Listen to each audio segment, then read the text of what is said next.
Assalamualaikum warahmatullahi wabarakatuh.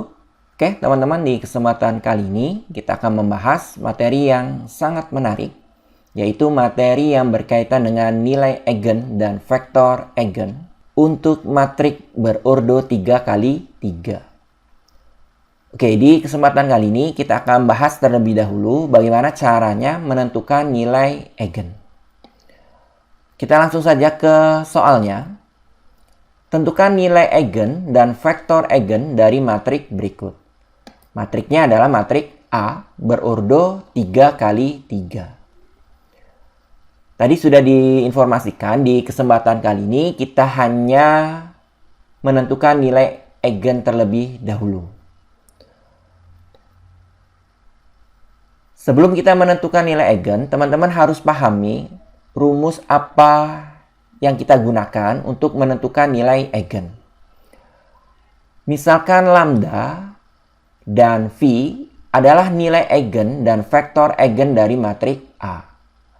Lambda nilai eigen yang merupakan skalar, kemudian phi merupakan vektor eigen dari matrik A yang bersesuaian dengan lambda. Phi ini jelas suatu matrik. Maka berlaku A kali phi sama dengan lambda kali phi. Untuk kasus ini, A-nya adalah matrik berordo 3x3. Kemudian phi-nya ini adalah vektor eigen, ya. Kemudian lambda adalah skalar, kemudian phi-nya itu adalah vektor eigen. Atau kita juga dapat mengubah ke dalam bentuk A dikurangi lambda I dikali phi sama dengan 0. Nah, di sini memunculkan I yang merupakan matrik identitas. Untuk ordo matrik I sendiri disesuaikan dengan matrik A-nya. Kalau matrik A-nya berordo 3x3, maka matrik I-nya pun berordo 3x3. A-nya berordo 2x2, maka matrik I-nya pun berordo 2x2. Lambda diperoleh dengan menyelesaikan bentuk persamaan ini, yaitu determinan A dikurangi lambda I sama dengan 0. Ada juga yang mengatakan bentuk persamaannya adalah determinan lambda I dikurangi A. Nah, itu tidak masalah ya, ada perbedaan seperti itu. Karena nanti hasilnya itu akan sama saja. Persamaan ini disebut dengan persamaan karakteristik. Jadi, kita menentukan nilai eigen itu harus mencari persamaan ini. Ya, nilai ini. Nah, kalau teman-teman perhatikan ya, dari persamaan karakteristik ini kita perlu mengetahui nilai dari A dikurangi lambda I. Oke ya. Jadi selanjutnya kita akan menentukan terlebih dahulu nilai A dikurangi lambda I. A-nya itu adalah matrik A berordo 3x3 ya, seperti ini yang diketahui pada soal, kemudian dikurangi lambda, dikalikan I-nya itu adalah matrik identitas. Ordo matrik identitas, sekali lagi, disesuaikan dengan ordo matrik A-nya. Karena ini 3x3, maka matrik identitasnya pun berordo 3x3. Oke, selanjutnya kita akan kalikan terlebih dahulu lambda dengan matrik identitas. Tinggal kita kalikan saja ya. Skalar dikalikan dengan suatu matrik. Lambda kali 1, lambda. Kemudian lambda kalikan 0, 0.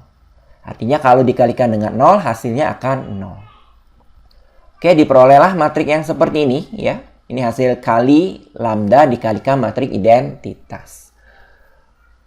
Oke, selanjutnya kita akan lakukan pengurangan matrik ya. Ini matrik A dikurangi dengan lambda I. Oke, hasilnya adalah 1 dikurangi lambda. Berarti 1 dikurangi lambda. Kemudian 0 dikurangi 0. Hasilnya adalah 0. Negatif 2 dikurangi 0. Hasilnya adalah negatif 2. Lakukan hal yang sama untuk elemen yang lain. Intinya, kita menggunakan konsep pengurangan matrik. Ya. Kita kurangkan elemen matrik yang bersesuaian. Oke, setelah kita memperoleh nilai A dikurangi lambda I, maka langkah selanjutnya adalah menentukan determinan dari A dikurangi lambda I. Teman-teman perhatikan, A dikurangi lambda ini berurut 3 kali 3. Maka akan lebih efisien kalau kita menggunakan metode Sarus untuk menentukan determinannya. Kita tulis kembali matriks A dikurangi lambda I, ya. Kemudian kita akan tambahkan 2 kolom lagi, di mana elemennya itu diambil dari kolom pertama dan kolom kedua. Nah, ini adalah kolom yang keempat, ya. Elemennya kita ambil dari kolom pertama, matriks A dikurangi lambda I. Kemudian kolom yang kelima, elemennya kita ambil dari kolom yang kedua matriks tersebut. Selanjutnya, kita akan mencari nilai determinannya. Oke, kita kalikan ya yang ini. Berarti 1 dikurangi lambda dikali 1 dikurangi lambda dikali negatif lambda. Kemudian dijumlahkan, kita kalikan lagi 0 kali 2 kali negatif 1. Berikutnya dijumlahkan, kita kalikan lagi diagonal yang lainnya, yaitu negatif 2 dikali 0 dikali 0. Selanjutnya dikurangi, kita ambil diagonal yang lainnya ya, yaitu negatif 1 kali 1 dikurangi lambda dikali negatif 2. Kemudian dikurangi 0 dikali 2 dikali 1 dikurangi lambda. Kemudian dikurangi negatif lambda dikalikan 0 dikalikan 0. Nah, seperti ini ya teman-teman. Jadi ingat-ingat kembali bagaimana caranya menentukan determinan suatu matriks dengan menggunakan metode Sarus. Oke, selanjutnya kita akan kalikan ya, yang ini. Teman-teman kalikan satu per satu dengan penuh ketelitian, diperolehlah hasilnya seperti ini ya. Negatif lambda ditambah 2 lambda kuadrat dikurangi lambda pangkat 3. Kemudian ditambah, karena ini dikali dengan 0, maka hasilnya akan 0 ya teman-teman. Oke, kemudian ini pun dikalikan dengan 0, jelas hasilnya akan 0. Berikutnya yang ini ya. Dikurangi, kita kalikan terlebih dahulu negatif 1 kali negatif 2. Berarti 2 ya. Kemudian dikali 1 dikurangi lambda. Kemudian dikurangi, ini pun ada perkalian dengan 0, maka hasilnya akan 0. Ini juga ada perkalian dengan 0, maka hasilnya juga akan 0. Oke, cukup jelas ya teman-teman. Oke, selanjutnya kita akan uraikan bentuk ini. Nah, ini perlu ketelitian ya, teman-teman. Karena di sini ada negatif 2 ya. Jadi bacanya negatif 2 dikali 1, berarti negatif 2. Negatif 2 dikalikan negatif lambda, hasilnya adalah positif 2 lambda. Oke teman-teman, selanjutnya kita akan sederhanakan. Karena bentuk ini masih bisa kita sederhanakan. Dapat kita operasikan negatif lambda ditambah 2 lambda. Maka diperoleh lambda. Sehingga bentuk ini dapat kita tulis menjadi negatif lambda pangkat 3 ditambah 2 lambda kuadrat ditambah lambda. Nah, lambda ini dari mana? Dari hasil operasi negatif lambda ditambah 2 lambda. Hasilnya adalah lambda. Dikurangi 2. Inilah nilai determinan A dikurangi lambda I. Oke ya teman-teman, kita lanjutkan. Kita kembali ke persamaan karakteristik ya. Bentuknya adalah seperti ini. Kita sudah mengetahui nilai determinan A dikurangi lambda I, yaitu negatif lambda pangkat 3 ditambah 2 lambda kuadrat ditambah lambda dikurangi 2 sama dengan 0. Berikutnya, untuk menyelesaikan persamaan tersebut, ya, persamaan yang ini, kita harus mencari bilangan bulat yang memenuhi persamaan tersebut. Oke, berpedoman pada koefisien persamaan tersebut. Nah, koefisien di sini sebenarnya lebih mengarah ke konstanta ya. Artinya angka yang tidak ada variabelnya. Berarti dari persamaan ini yang tidak ada variabelnya adalah yang ini ya, negatif 2. Faktor dari negatif 2 adalah 1, negatif 1, 2, dan negatif 1. Artinya, yang habis membagi negatif 2 ya. 1, negatif 1, 2, dan negatif 2. Selanjutnya, pilih salah satu dari faktor negatif 2 tersebut ya. Misalkan kita pilih negatif 1. Selanjutnya, teman-teman substitusikan ke persamaan yang ini. Maka diperoleh negatif lambda pangkat 3. Lambdanya kita ganti dengan negatif 1 ya. Berarti negatif 1 pangkat 3. Kemudian ditambah 2 lambda kuadrat. Berarti 2 kali negatif 1 dikuadratkan. Ditambah lambda. Lambdanya adalah negatif 1 ya. Dikurangi 2. Oke, kita hitung ya teman-teman. Negatif 1 pangkat 3 itu adalah negatif 1. Kemudian ada negatif lagi, berarti positif 1 ya. Kemudian negatif 1 dikuadratkan adalah 1. Dikalikan dengan 2 adalah 2. Kemudian positif dengan negatif, maka hasilnya adalah negatif 1. Kemudian negatif 2. Negatif 2.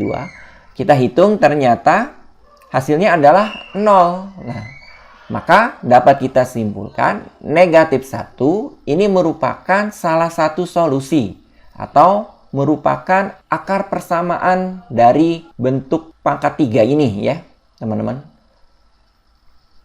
Oke ya, jadi sekali lagi berarti negatif 1 merupakan salah satu solusi persamaan tersebut. Kalau kita ubah ke dalam bentuk faktornya berarti lambda ditambah 1. Oke, teman-teman cukup jelas ya sampai sini.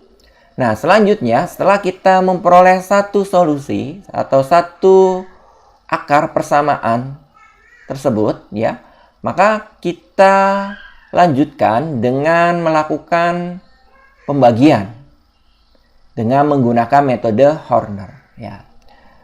Jadi bagi persamaan tersebut dengan solusinya.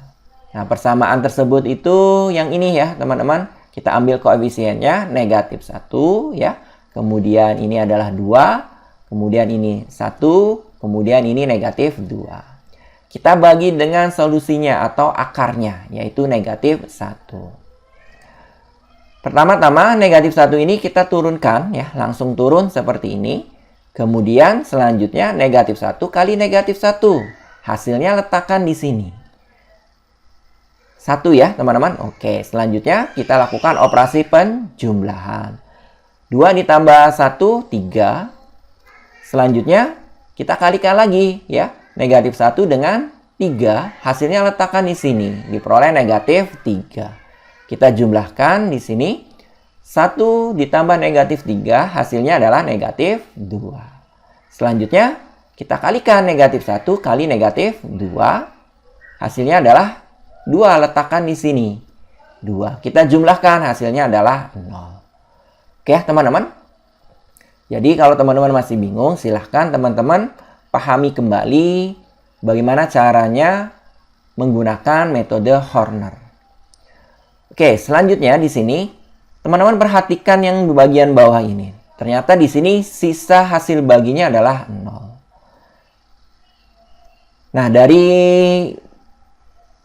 nilai-nilai yang di bawah ini kita dapat memunculkan hasil baginya ya.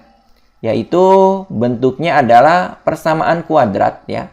Berarti di sini adalah konstanta, ini pangkat 1, ini pangkat 2. Oke, diperoleh di sini ya, kita faktorkan X plus 1. Nah, ini ya, X plus 1 karena merupakan salah satu faktor dari persamaan ini.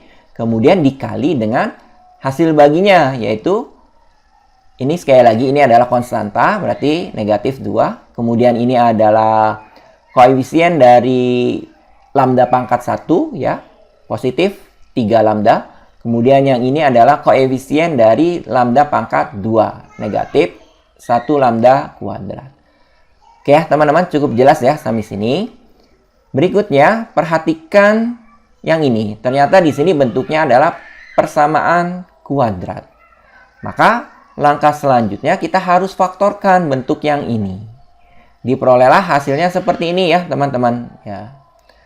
Oke, jadi ada 3 faktor di sini ya. Ini faktor yang pertama, ini kedua, dan ini yang ketiga. Selanjutnya kita cari solusinya ya. Tinggal kita sama dengankan dengan 0. Yang pertama yang ini berarti lambda ditambah 1 sama dengan 0. Lambda tetap, kemudian 1 ini pindah ruas, maka diperoleh lambda sama dengan negatif 1. Kemudian dari faktor yang kedua yang ini ya, boleh yang ini dulu. Lambda dikurangi 2 sama dengan 0. Negatif 2 pindah ruas, maka diperoleh lambda sama dengan 2. Kemudian yang terakhir yang ini, negatif lambda ditambah 1 sama dengan 0. Nah di sini negatif lambdanya boleh pindah ruas ya. Maka diperoleh lambda sama dengan 1. Sehingga dapat kita simpulkan, jadi nilai eigen dari matriks A adalah lambda sama dengan negatif 1, lambda sama dengan 2, dan lambda sama dengan 1. Oke teman-teman, cukup jelas ya?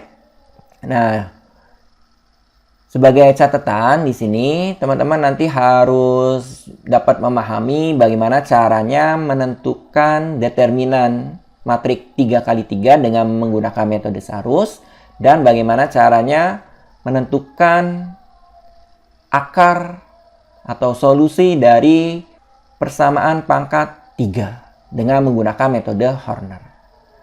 Oke, terima kasih atas perhatiannya. Saya akhiri. Wassalamualaikum warahmatullahi wabarakatuh.